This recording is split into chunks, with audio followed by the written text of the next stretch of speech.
अस्सलामुअलैकुम स्टूडेंट्स, मैं हूं आपकी टीचर और आज हम स्टार्ट कर रहे हैं क्लास 9 का मैथ्स और इसका चैप्टर नंबर 4 है। क्लास 9 के लिए जो मैं बुक पढ़ा रही हूं वो है नेशनल बुक फाउंडेशन की बुक और ये हम स्टार्ट करते हैं आज। पहली एक्सरसाइज है एक्सरसाइज 4.1 और इस क्वेश्चन में पहली एक्सरसाइज है एक्सरसाइज 4.1 और इसमें हमें क्या करना है, इसमें हमें करना है फैक्टराइज। कुछ पोलिनोमियल्स दिए हैं, इनको हमें फैक्टराइज करना है। Let's start. जी स्टूडेंट्स, तो क्लास 9 का मैथ्स है और नेशनल बुक फाउंडेशन का सिलेबस है। जो नई बुक आई है वो हम स्टार्ट कर रहे हैं और इसका सबसे पहले मैं आपको करवा रही हूँ चैप्टर 4 और इसकी एक्सरसाइज 4.1 है। सबसे पहली एक्सरसाइज है और इसके अंदर आपको क्या करना है, सबसे पहला क्वेश्चन है फैक्टराइज द फॉलोइंग पोलिनोमियल्स। आपको पोलिनोमियल्स दिए हुए हैं और उनको आपने करना है फैक्टराइज। तो सबसे पहले तो आपको ये समझना होगा कि फैक्टराइज का मतलब क्या है। फैक्टराइज का क्या मतलब है, इसको मैं एक सिंपल सी एग्जांपल लेके आपको एक्सप्लेन करती हूँ।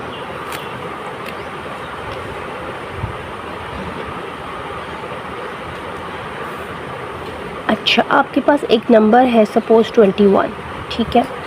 21 को मैं लिख सकती हूँ 3 मल्टीप्लाइड बाई 7, 3 7 ज़ा 21। 3 को 7 से मल्टीप्लाई करके यू विल गेट 21।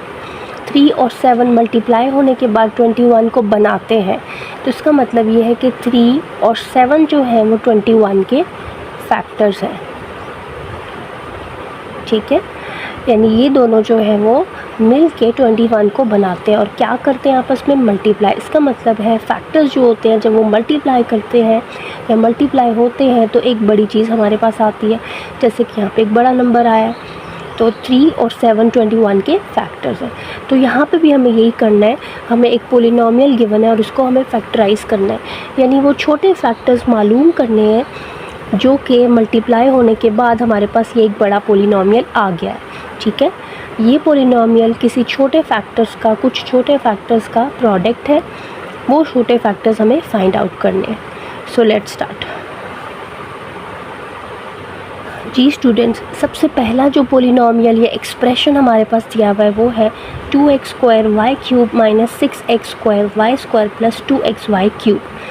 इस पोलिनोमियल को आपने गौर से देखना है। इसके अंदर सबसे पहले आपने देखना है कि कितनी टर्म्स हैं। टर्म्स कैसे पता चलती हैं, ये देखें, ये पहली टर्म माइनस दूसरी टर्म प्लस तीसरी टर्म। पहली टर्म है 2x स्क्वायर वाई क्यूब, दूसरी टर्म है 6x स्क्वायर वाई स्क्वायर और तीसरी टर्म है 2xy क्यूब। टर्म्स जो होती हैं ये प्लस माइनस के साइन से अलग-अलग होती है। यानी ये पहली टर्म है माइनस, फिर दूसरी टर्म प्लस तीसरी टर्म, ठीक है। तो देयर आर 3 टर्म्स। इस एक्सप्रेशन के अंदर 3 टर्म्स हैं। अब हर टर्म के अंदर कुछ वेरिएबल्स होते हैं और कुछ कोएफिशिएंट्स। तो वेरिएबल्स हम देखते हैं कि वेरिएबल्स क्या होते हैं। ये जो एक्स वाई आपको लिखे हुए नज़र आ रहे हैं इनको कहते हैं वेरिएबल्स। और इन एक्स वाई से पहले जो नंबर्स लिखे हुए हैं, जैसे यहाँ पे लिखा हुआ है 2, यहाँ पे लिखा हुआ है 6 और यहाँ पे लिखा हुआ है 2, इनको हम कहते हैं कोएफिशिएंट्स, ठीक है। अच्छा, और जो वेरिएबल्स लिखे हुए, वेरिएबल्स के राइट टॉप पे, वेरिएबल्स के थोड़ा राइट साइड पे ऊपर करके छोटे छोटे नंबर भी कुछ नज़र आ रहे होंगे आपको, जैसे यहाँ पे 2 है, यहाँ पे 3। इनको हम कहते हैं एक्सपोनेंट्स। ये वेरिएबल्स के एक्सपोनेंट्स या पावर्स कहलाते हैं। तो अब हम इसको करेंगे फैक्टराइज। अच्छा, जब आपको फैक्टराइज करना हो तो सबसे पहला स्टेप ये होता है कि आपके पास जो पूरा एक्सप्रेशन है, जितनी भी टर्म्स हैं, उसमें आप देखो कि कोई ऐसी चीज़ तो नहीं जो आपको सब में नज़र आ रही हो, कोई ऐसी चीज़ तो नहीं जो सब में कॉमन है।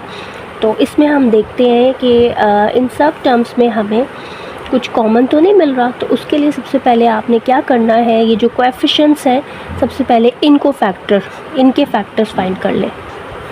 सबसे पहले कोएफिशिएंट्स को फैक्टराइज कर ले। जैसे ये कोएफिशिएंट है 2, आपको पता है 2 के फैक्टर्स होते हैं 1 मल्टीप्लाई बाई 2। इसको मैं 1.2 भी लिख सकती हूँ। उसके बाद है 6, इसके 6 के फैक्टर्स होते हैं 2.3, 2 3 ज़ा 6, फिर 2 आ गया तो उसके तो यही फैक्टर्स होंगे। तो अब हम स्टार्ट करते हैं। सबसे पहले इक्वालिटी साइन लगाना है, जो कि बहुत इंपॉर्टेंट है, अक्सर बच्चे स्किप करते हैं। ये स्किप नहीं करना है, इससे मार्क्स पे पेपर में आपके कटते हैं। ये 2 है, 2 के फैक्टर्स हैं 1.2। अच्छा 1.2 भी मैं लिख सकती हूँ या खाली 2 भी लिख सकती हूँ, क्योंकि अगर 1 हो तो 1 को आप स्किप कर दो। आप लिखो ये, ठीक है। 2x और वाई क्यूब मैंने ऐसे लिखा, माइनस 6 की जगह पे उसके फैक्टर्स लिखो 2.3 x square y square plus 2 आ गया तो उसको ऐसे ही लिख लो, क्योंकि इसके फैक्टर्स 1.2 मैंने आपसे कहा है कि 1 को आप छोड़ सकते हो। अच्छा, अब हमने देखना है कि इन सारों में क्या कॉमन है। कोएफिशिएंट्स को देखो, कोएफिशिएंट्स है 2, 2.3, 2 हमें एक ऐसा फैक्टर नज़र आ रहा है जो तीनों टर्म्स में है, तो उसको हम फैक्टर आउट कर लेते हैं, इसको हम बाहर ले लेते हैं। जो भी तीनों में आ रहा होगा उसको बाहर ले लो। 2 मैंने बाहर निकाल लिया। अच्छा, अब इधर से 2 बाहर ले लिया है और इधर से भी 2 बाहर ले लिया, इधर से भी 2, ठीक है। उसके बाद अब वेरिएबल्स पे आ जाओ। वेरिएबल्स आपके पास है x square y cube, x square y square, x y cube. अब देखो एक्स वाई आपको सब में नज़र आ रहा है, तो एक्स वाई भी बाहर कॉमन आएगा, सब में कॉमन है। अच्छा, लेकिन x की या y की क्या एक्सपोनेंट आप बाहर लोगे, उसके लिए आपने याद रखना है कि जो छोटी पावर सब में आ रही होगी वही आप बाहर लोगे। जैसे इसमें आ रहा है एक्स स्क्वायर और x यानी कि 1, जिसकी कोई पावर नहीं है उसकी 1 है, तो सबसे छोटी पावर x1 है, तो x1 ही बाहर जाएगा, ठीक है। अच्छा, फिर y पे आ जाओ, y cube y square y cube, y square छोटा है तो वाई स्क्वायर बाहर चला जाएगा, तो ये सब में कॉमन है। अब आपने कॉमन ले लिया है, जो बाकी बच गया उसको हम एक ब्रैकेट में लिखते हैं, तो एक ब्रैकेट लगाएंगे ये वाली। अब पहली टर्म को देखो, उसमें से 2 बाहर चला गया, एक्स स्क्वायर में से x1 बाहर चला गया तो x1 अंदर बच गया, वाई क्यूब में से वाई स्क्वायर बाहर तो y1 अंदर रह गया, माइनस दूसरी टर्म में से ये 2 बाहर चला गया, 3 बच गया, 3 लिखेंगे, और एक्स स्क्वायर में से x1 बाहर तो x1 अंदर, वाई स्क्वायर पूरा ही बाहर चला गया तो y कुछ भी नहीं बचा, प्लस तीसरी टर्म में से 2 बाहर चला गया, x बाहर चला गया, x1 पूरा बाहर है, और y क्यूब में से वाई स्क्वायर बाहर तो y1 बचा।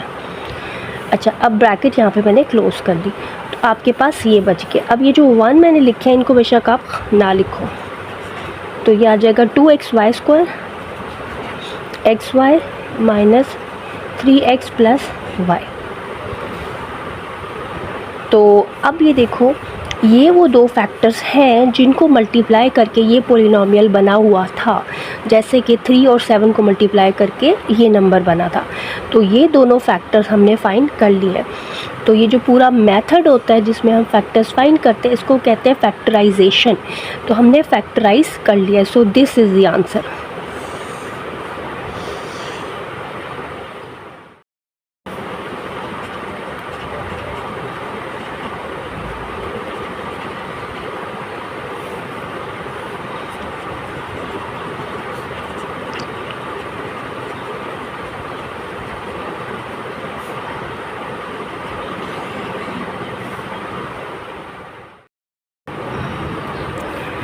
जी स्टूडेंट, आई होप आपको पार्ट 1 या क्वेश्चन नंबर 1 समझ आया होगा। अब क्वेश्चन 2 पे चलते हैं। क्वेश्चन 2 के अंदर सबसे पहले देखो कितनी टर्म्स हैं, 1 2 3 4।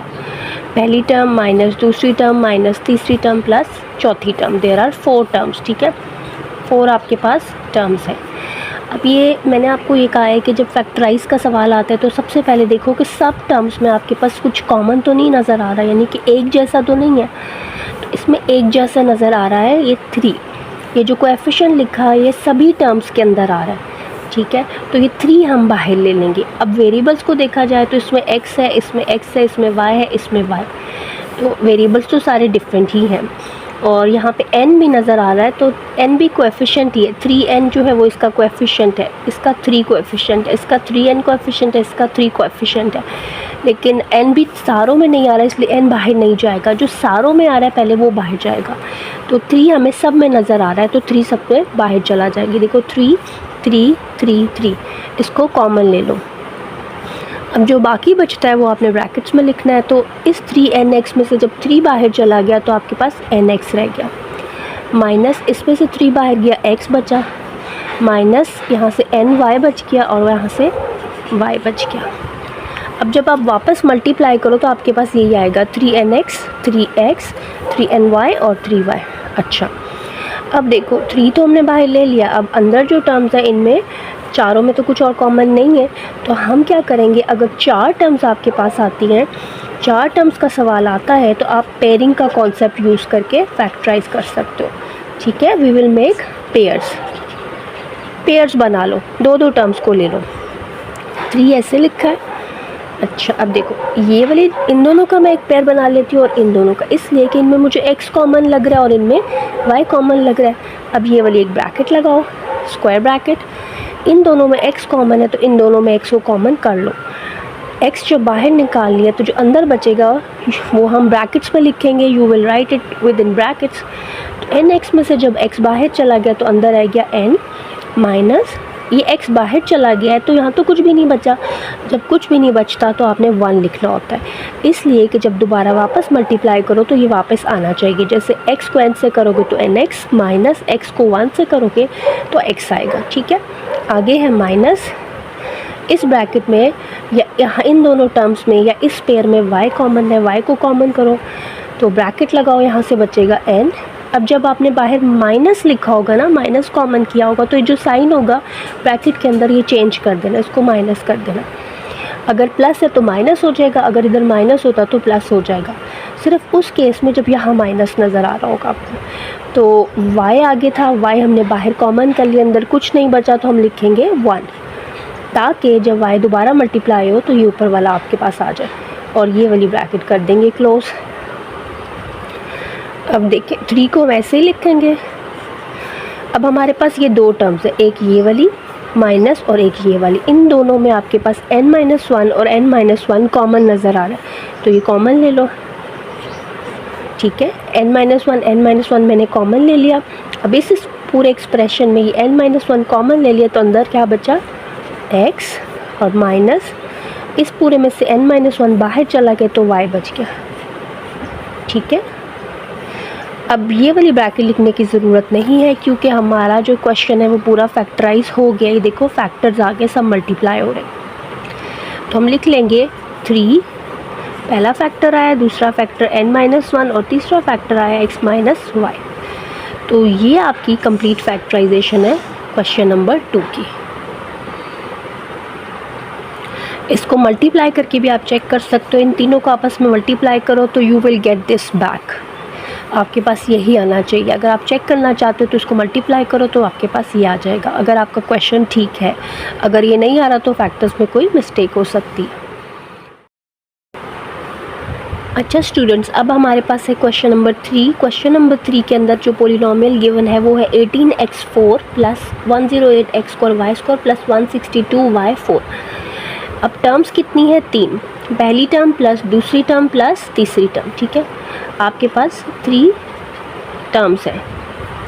3 टर्म्स में आपके पास वेरिएबल्स तो x और y ही नज़र आ रहे हैं। कोएफिशिएंट्स देखो, कोएफिशिएंट्स थोड़े बड़े नज़र आ रहे हैं, 18, 108 और 162 थोड़े से बड़े कोएफिशिएंट्स हैं। तो अब हम सबसे पहले यही चीज़ देखेंगे कि पूरे एक्सप्रेशन में क्या कॉमन आ रहा है, कोई ऐसी चीज़ तो नहीं है जो सब में कॉमन आ रही है। तो वो देखने के लिए आपने कोएफिशिएंट्स जो हैं उनको पहले क्या करना है, फैक्टराइज। तो इनको पहले फैक्टराइज करते हैं। सबसे पहले 18 को फैक्टराइज करते हैं। आपको ये फैक्टर्स तो बनाने आते होंगे, प्राइम फैक्टर्स, तो हम सबसे पहले इसको प्राइम नंबर से करेंगे। The first prime number is 2, तो 2 से 18 हो जाता है, 2 9 ज़ा 18। 9 अब 2 से डिवाइड नहीं होता, तो सेकंड प्राइम पे चलते हैं जो कि है 3, तो 3 3 ज़ा 9 और 3 1 ज़ा 3। ठीक है, आपने तब तक करते जाना होता है जब तक यहाँ 1 ना आ जाए। तो 18 के फैक्टर्स मिले हैं 2.3.3, 2 मल्टीप्लाइड बाई 3 मल्टीप्लाइड बाई 3। अच्छा, उसके बाद आपके पास है 108, उसको भी मैं यहीं पे रफ वर्क में ही फैक्टराइज कर लेती हूँ। अच्छा, अब देखो 2 5 ज़ा 10 और 2 4 ज़ा 8। उसके बाद अभी ये इवन नंबर है तो 2 से होगा, 2 2 ज़ा 4 और 2 7 ज़ा 14। अब ये ऑड आ गया तो 2 से नहीं होगा, 3 से होगा। 3 9 ज़ा 27, 3 3 ज़ा 1, 3 3 ज़ा 9 और 3 1 ज़ा 3। 1 आ गया तो स्टॉप, ये इसके फैक्टर्स आ गए। 108 के फैक्टर्स आए हैं 2.2.3.3.3। अच्छा 108 के फैक्टर्स आ गए 2.2.3.3.3। अच्छा अब रह गया 162, तो इसको फैक्टराइज करते हैं। इवन नंबर है तो 2 से होगा, तो पहले 2 से करते हैं। 2 8 ज़ा 16, 2 1 ज़ा 2, 81 3 से होता है, 3 2 ज़ा और 3 7 ज़ा। उसके बाद ये भी 3 से होता है, 3 9 ज़ा, 3 3 ज़ा और 3 1 ज़ा। 1 आ गया, तो फैक्टर्स हमें मिल गए। 162 के फैक्टर्स मिले हैं 2.3.3.3.3। तो इनको अब लिख लेते हैं। सबसे पहले इक्वालिटी साइन। 18 के बजाय मैं इसके फैक्टर्स लिखूंगी जो कि है 2.3.3 x4 प्लस 108 के बजाय उसके फैक्टर्स लिखूंगी जो कि है 2.2.3.3.3। बेशक इसको ब्रैकेट में कर लो, साथ में x square y square plus 162 की जगह पे उसके फैक्टर्स लिखूंगी जो कि है 2.3.3.3.3, साथ में y4। इसको ब्रैकेट में करना थोड़ा सा मैसी हो गया, आप एक लाइन लगा लेना यहाँ पे, फिर इजी हो जाएगा। अच्छा बच्चों, अब देखो, अब हमने फैक्टराइज कर लिया है कोएफिशिएंट को, तो अब देखना कि क्या कॉमन है। बहुत आसान है। इस पूरे एक्सप्रेशन में एक तो मुझे ये 2 नज़र आ रहा है जो कि कॉमन है, वो बाहर लिखूंगी। एक 3 कॉमन है, वो बाहर लिखूंगी। एक दूसरा 3 भी तीनों में नज़र आ रहा है। ठीक है, तो ये हमने ले लिया कॉमन। अब आगे तो इसमें कोई कोएफिशिएंट नहीं है, आगे x4 x स्क्वायर और इसमें तो x है ही नहीं, तो इसका मतलब है कि x सारों में नहीं आ रहा तो वो कॉमन नहीं है। इसी तरह y भी सब में नहीं आ रहा तो वो भी कॉमन नहीं है, तो इसमें सिर्फ यही कॉमन है। तो अब जो बच गया उसको ब्रैकेट में लिख लेते हैं। अब पहली टर्म में से क्या बचा है, इसका सारा कोएफिशिएंट बाहर चला गया तो अंदर x4 बचा है, प्लस इसके अंदर से 2 3 3 बाहर चला गया, एक 2 और एक 3 बचा है ये वाला, तो 2 3 ज़ा 6 अंदर बच गया, और x square y square plus इसमें से भी 2 3 3 बाहर चला गया, 3.3 अंदर बचा है, तो उसको मल्टीप्लाई कर दो, 3 3 ज़ा 9 और y4, तो ये आपके पास बच गया। अब जो बाहर कॉमन लिया है, ये डॉट हटाने होते हैं, आपको मल्टीप्लाई करना होता है, तो 2 3 ज़ा 6 6 3 ज़ा 18, तो 18 फैक्टर आउट हो गया, 18 बाहर चला गया और अंदर आ गया x4 plus 6 x square y square plus 9y4। तो ये आपके पास जो है वो फैक्टराइजेशन आ गई है। अच्छा स्टूडेंट्स, अब आपके पास ये एक्सप्रेशन आया है, इसको अगर आप गौर से देखो तो ये जो है वो एक स्क्वायर का एक्सपेंशन बन रहा है। वो कैसे, वो मैं आपको बताती हूँ। आप ये वाली ब्रैकेट लगाओ, x4 को आप लिख सकते हो x स्क्वायर का स्क्वायर, ठीक है, और यहाँ पे 9y4 को आप लिख सकते हो 3y स्क्वायर का स्क्वायर, ठीक है। ये हो गया a स्क्वायर, ये हो गया प्लस b स्क्वायर, तो बीच में होता है प्लस 2ab, तो आपने लिखा 2 और एक ब्रैकेट में a लिखो, एक में b। a यहाँ से आएगा जो कि है x स्क्वायर और b जो है वो यहाँ से आएगा जो कि है 3y स्क्वायर। अब ये मल्टीप्लाई कर दो, 2 3 ज़ा 6 x स्क्वायर y स्क्वायर वापस वही आएगा, यानी इसी एक्सप्रेशन को मैंने ऐसे लिख लिया है जो कि बन रहा है a square plus 2ab plus b square की फॉर्म, जो कि इक्वल होती है a plus b whole square की, ठीक है। ये आपने फॉर्मूला पढ़ा होगा, तो हम इसको अब a plus b whole square की फॉर्म में लिख लेते हैं। 18 अपनी जगह पे ऐसे ही आएगा। अच्छा, मैंने लिखना है a प्लस बी, यानी a और b को ऐड करना है। a इस ब्रैकेट वाला होता है, वो है x स्क्वायर, प्लस b जो होता है वो ये वाला होता है जो इस ब्रैकेट में होता है, स्क्वायर से नीचे नीचे, तो वो ये आ गया। a और b को मैंने किया प्लस और कर दिया स्क्वायर, तो ये आपके पास आ गई है फैक्टराइजेशन। जी स्टूडेंट, क्वेश्चन नंबर 4 है k plus 2 whole square minus 8 times k plus 2 plus 16। थोड़ा सा डिफरेंट है, लेकिन मैंने आपको अभी पीछे भी बताया है कि सबसे पहला स्टेप होता है टेक कॉमन। पूरे एक्सप्रेशन में आपके पास कुछ कॉमन तो नहीं आ रहा। अब पूरे एक्सप्रेशन को देखो, इसमें 3 टर्म्स है, एक ये और एक ये, ठीक है। तीनों में कुछ भी कॉमन नहीं आ रहा, हमें कोई ऐसी चीज़ नहीं नज़र आ रही जो कि तीनों में कॉमन हो। लेकिन हमें एक चीज़ यहाँ नज़र आ रही है कि जो पहली टर्म है वो परफेक्ट स्क्वायर है और जो आखिरी टर्म है वो भी परफेक्ट स्क्वायर है, यानी 16 जो है वो 4 का स्क्वायर बन रहा है और ये वाली टर्म जो है वो k प्लस 2 का स्क्वायर बन रही है। तो अगर ये वाली सिचुएशन आपको नज़र आ रही हो तो आपके माइंड में ये वाला फॉर्मूला आएगा जो कि है a स्क्वायर और ये है b स्क्वायर। यहाँ पे प्लस या माइनस होता है, ये डिपेंड करता है इस साइन पे। तो यहाँ पे माइनस का साइन है तो मैं लिखूँगी -2ab। इस तरह की कोई फॉर्म बनेगी। इस फॉर्म में लिखने के बाद हम इसको लिख लेंगे, चूँकि आपको पता है कि a² - 2ab + b² जो होता है वो a - b होल स्क्वायर के इक्वल होता है। तो इसमें लिख के फैक्टराइज करेंगे। तो स्टार्ट करते हैं। सबसे पहले ये स्क्वायर में लिखना होता है, लेकिन पहले से ही स्क्वायर में लिखा है तो बहुत आसान हो गया। फिर आखिरी टर्म को यहाँ स्क्वायर में लिखो। 16 को मैं लिख सकती हूँ 4² 16 परफेक्ट स्क्वायर है तो ऐसे लिखा जा सकता है। अब बीच की टर्म लिखनी होती है, ठीक है। a² मैंने लिख लिया, b² लिख लिया। अब ये लिखो। अब यहाँ पे माइनस कैसे पता चला, यहाँ से। तो -2, एक ब्रैकेट में a आता है, एक में b। a जो होता है वो ये वाला होता है, k + 2a है हमारे पास, और b जो है वो ये वाला होता है, इस स्क्वायर के नीचे 4। अच्छा, अब आपने इसको लिख लिया तो ये पूरी कंप्लीट फॉर्म बन गई, ये वाली a² - 2ab + b²।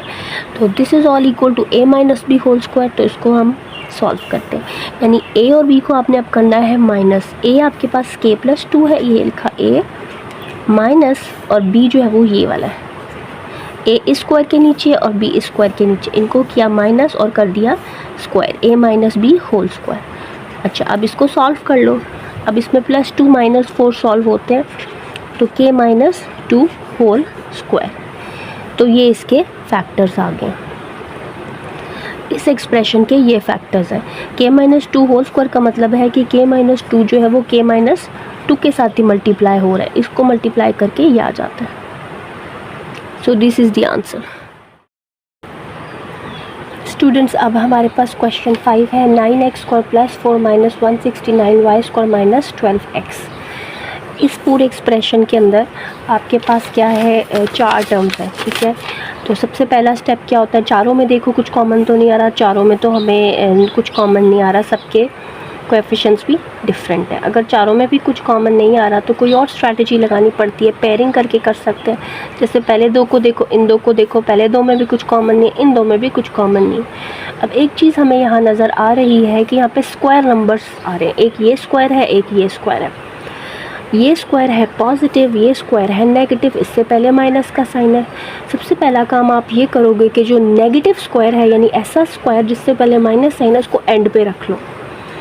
अच्छा, बाकी सब टर्म्स को शुरू में ले आओ, जैसे कि 9x² + 4 - 12x को मैं पहले लिख लेती हूँ, और -169y² एंड पे ले आओ, ठीक है। ये बहुत इंपॉर्टेंट है, जो नेगेटिव स्क्वायर है उसको एंड पे ले जाओ। अब इनको देखो, इसमें भी ये भी स्क्वायर है, ये भी स्क्वायर है, तो इसको मैं लिख सकती हूँ 3x² + 4 को मैं लिख सकती हूँ 2 का स्क्वायर। ये हो गया a², ये हो गया b²। और फार्मूला कंप्लीट करने के लिए हमारे पास 2ab की टर्म नहीं है, तो वो हम देखते हैं वो हम कैसे बनाते हैं। अब इसके आगे आएगा या +2ab या -2ab, प्लस आएगा या माइनस, वो यहाँ से देखना है। यहाँ माइनस है तो यहाँ माइनस लगा दो, ठीक है। 2ab, ठीक है। तो ये वाला फार्मूला बन रहा है यहाँ पे। अब a यहाँ से ले लो 3x, और b यहाँ से ले लो, ये a है ये b है, तो 2 3 = 6, 2 = 12x, वो ही वापस आएगा, यानी कि इसी को मैंने ऐसे लिख लिया। तो ये एक फार्मूला बन गया आपके पास, ठीक है। आगे है -169y²। अब इसको देखो, चूँकि मैंने इस सारे को इस फॉर्म में लिख लिया, a² + b² - 2ab, जो कि होता है a - b होल स्क्वायर, तो इसको भी मैं अब इसमें लिख लूँगी, यानी a और b को माइनस करूँगी, उसको स्क्वायर कर दूँगी। पहले लिखो a 3x, b जो है वो आप यहाँ से देख लो 2, और इनको करो माइनस, और इनको कर दो स्क्वायर। माइनस क्यों आया, क्योंकि -2ab था। अच्छा, उसके आगे है माइनस। अब इसको देखो, ये भी एक स्क्वायर ही है, 169y²।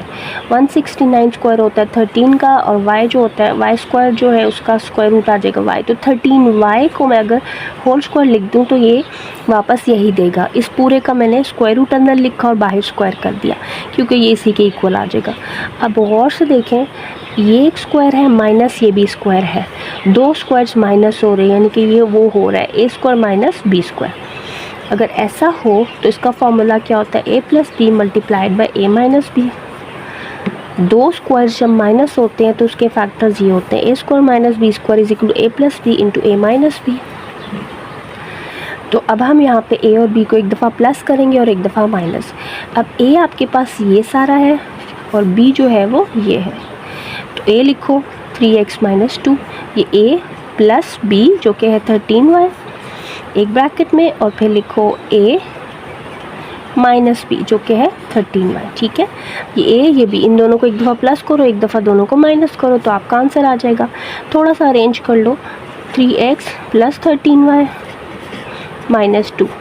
पहले xy लिख लो, फिर कांस्टेंट टर्म लिख लो। इसमें भी पहले x लिख लो, 3x माइनस 13y माइनस 2। सो ये आपके पास जो है वो फैक्टर्स आ गए।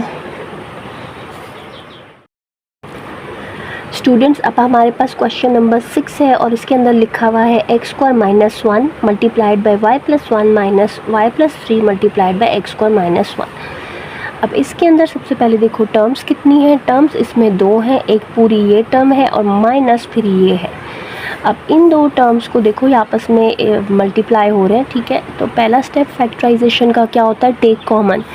सारे एक्सप्रेशन में कुछ कॉमन तो नहीं नज़र आ रहा, वो आप कॉमन ले लो, उसको बाहर ले लो। तो हमें नज़र आ रहा है कि एक फैक्टर यहाँ ऐसा है एक्स स्क्वायर माइनस 1 और एक्स स्क्वायर माइनस 1 जो दोनों में आ रहा है, इसको बाहर निकाल लेते हैं।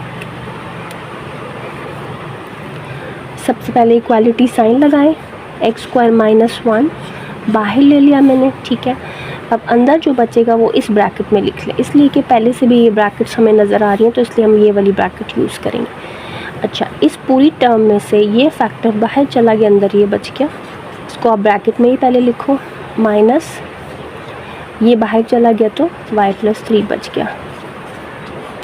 कुछ बच्चे ये ब्रैकेट नहीं लगाते जिसकी वजह से साइंस की मिस्टेक हो जाती है, तो it's better to use these brackets first. अब ये ब्रैकेट खोल लेना, बाहर ये है, अंदर अब हमें नज़र आ रहा है कि ये दोनों चीज़ें जो है वो माइनस हो रही हैं, तो इनको हम माइनस करते हैं।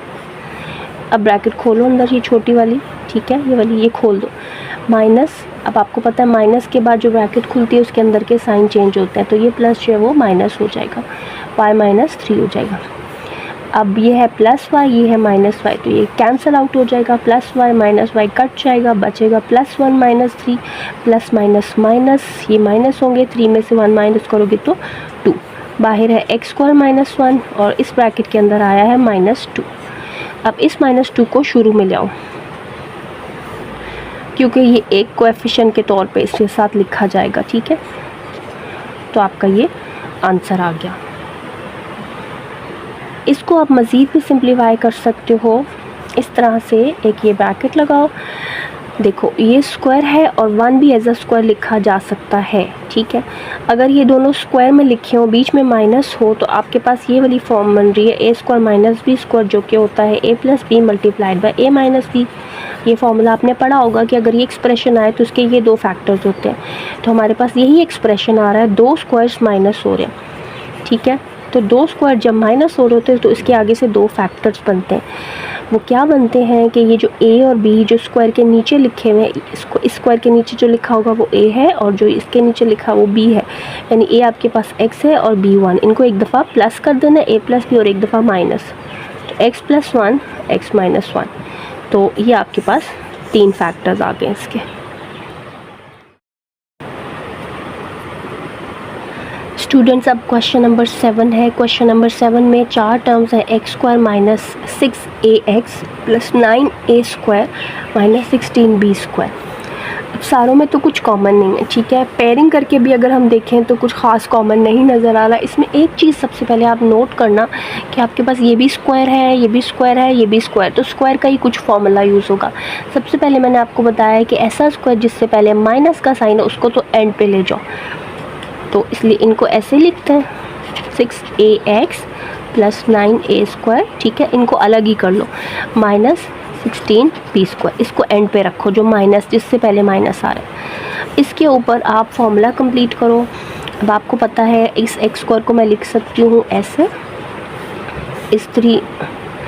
इस 9a स्क्वायर को मैं लिख सकती हूँ, ये है 3a का स्क्वायर। ठीक है, ये हो गया a स्क्वायर, ये हो गया प्लस b स्क्वायर, बीच में आता है प्लस या माइनस 2a भी, यहाँ माइनस इसलिए माइनस 2a और b आएगा। ठीक है, a आपके पास ये वाला होता है जो इस ब्रैकेट में, और b 3a जो इस ब्रैकेट में होता है। 2 3 6ax वापस वही आएगा, यानी इसी को मैंने ऐसे लिख लिया। तो ये आपके पास एक फॉर्मूला कंप्लीट हो गया।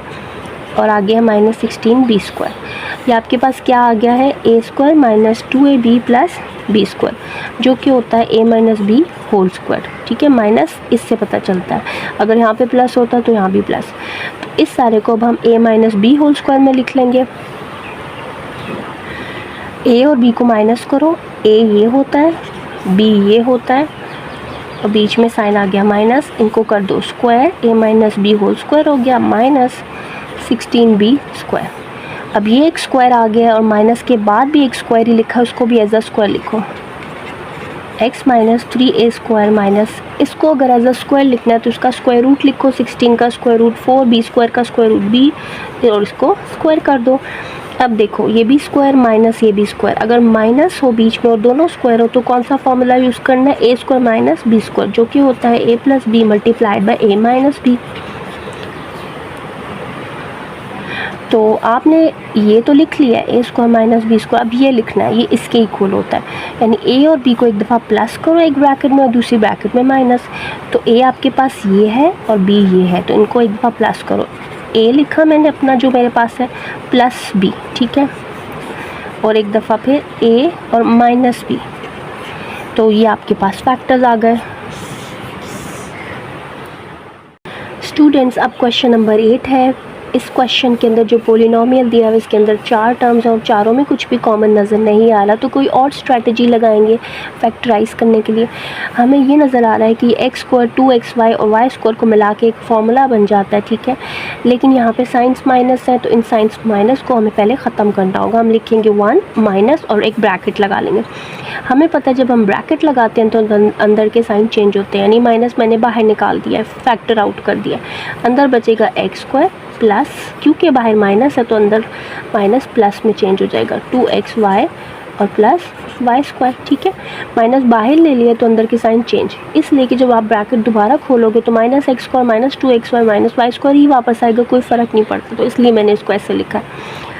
अब देखो, अब ये पूरा जो है x² plus 2xy plus y² किसके इक्वल होता है, x plus y whole square के। अच्छा, अब बीच में माइनस है, यहाँ पे स्क्वायर है और इसको भी आप एज अ स्क्वायर लिख सकते हो, तो पहले इसको एज अ स्क्वायर लिख लो, 1² माइनस x प्लस y²। अब ये क्या बन गया है, a² माइनस b²।